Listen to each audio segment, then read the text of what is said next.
Normally, I'm super organised when it comes to my children's birthday cakes. We have a cake picked out and I start getting bits and pieces ready well in advance. Then the day before birthday day is all about assembling it. But not this time. Hello and welcome, I'm Taryn. I'm very disorganised and my daughter has made very sure I know it's her 10th birthday and she's a whole decade old. So I guess we need a cake. All I've got made so far are these two 7-inch cakes. I've been looking on Google at some cake ideas and have decided to make a pink flamingo cake. Pink is her favourite colour, so I'm sure she'll like it. The first thing I'm going to do is draw a flamingo to use as a template to create our chocolate body. Then separately I'll create some chocolate feathers. I'm going to draw the flamingo body in a size that's in proportion to my cake tin. This is what I've come up with. Next I need some melted white chocolate and some powdered food colouring to get a pink colour. We need to trace over the template to create this flamingo head and body shape. I'm going to use a microwave because it's quick and easy. I melt it on full power in 20-second bursts and stop to give it a stir in between. This is after 40 seconds. This is after a minute. And this is after a minute and 20 seconds. There are still a few lumps, but they'll just melt by stirring. You want to avoid putting it back in the microwave that one time too many and end up burning the chocolate. My go-to for colouring chocolate is to use powdered colouring. It's best to add a little at a time so that you don't end up with a darker colour than you intended. Unfortunately, you can't add liquid food colouring to chocolate because it's water-based and causes the chocolate to seize and go crumbly. You can add gel colouring in small quantities as it's more concentrated, but if it's a different temperature to the chocolate, this could also cause it to seize. So in this situation, powdered colouring will work best. This is a fairly large head we're wanting to create, so I'm going to put the chocolate into a large paper piping bag. If you don't know how to make one of these, make sure you check out my video on making a paper piping bag. I'll leave a link in the description below. Now I'll trace around the edge of the template. I've cut a largish hole in the piping bag because there's a large surface area to cover. I need to work fast here because I don't want the chocolate to set before I've had a chance to smooth it. Once the edge is done, we can fill in the middle bit. It can look a little bit bumpy and messy here, but don't worry, this is normal. We can now give the paper a shake and it smooths out all those bumpy bits. Isn't that like doing a bit of magic? Whoops, looks like I've been slightly scant with my chocolate. I'm going to squeeze out the last wee bit in my piping bag to fill in this little gap and shake the paper to spread the chocolate a bit more. The best thing about chocolate is that it dries pretty quickly and it can take on so many different looks. I've got some melted white chocolate here for the top of the beak. It's the same deal. Go around the edge, then fill in the middle and give it a shake. And since the pink is set, I'll pipe a round dot here for the eye. We also need some dark chocolate for the tip of the beak and a tiny eyeball. Using a template to create something like this is a very easy way to make a stunning cake, especially when time is short. Using a template with fondant works well too, but you do need to be organised because of the drying time. I've done similar cakes with a shark or a mermaid tail using fondant, but they would have worked just as well with chocolate if I was pushed for time. Now we'll make the feathers. Let's make a few different shades of feathers, a few dark pink, a few lighter pink and a few white ones. I'll start with the white and then I can colour the leftover chocolate for the pink ones. These are so stupidly easy, but look like they've taken ages. Just put a blob of chocolate onto the baking paper and use a spoon to spread it out a bit. Make them all different sizes, but keep the strokes going in the same direction.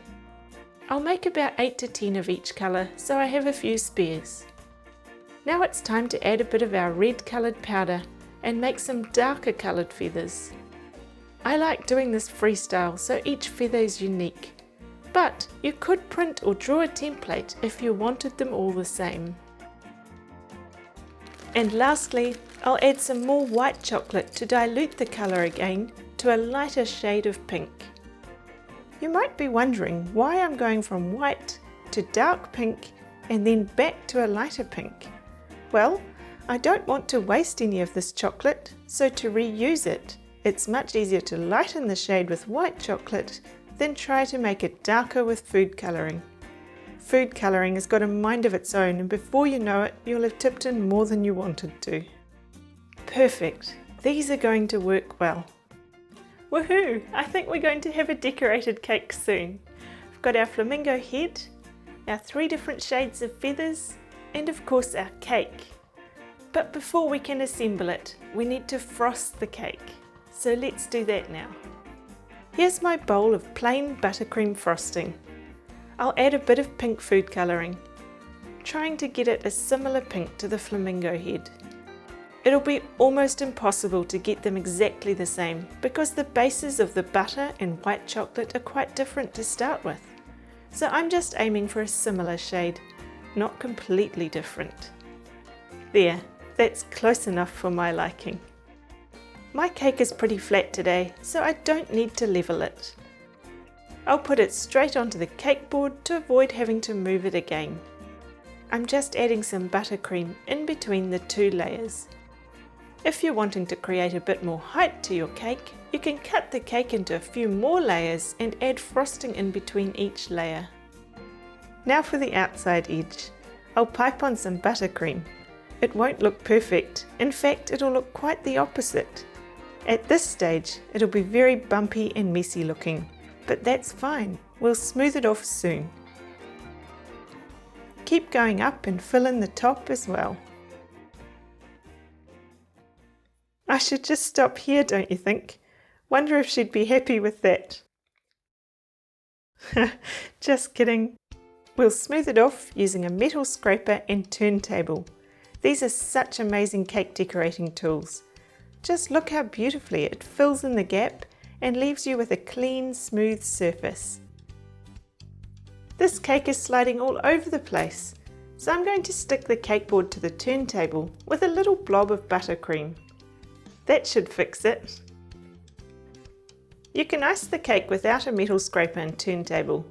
Check out my carrot cake video in the description below, which shows you how you can do this without any special tools. Sometimes it's easier to use a palette knife to spread the icing on the top, and then come back to smooth it off with the scraper.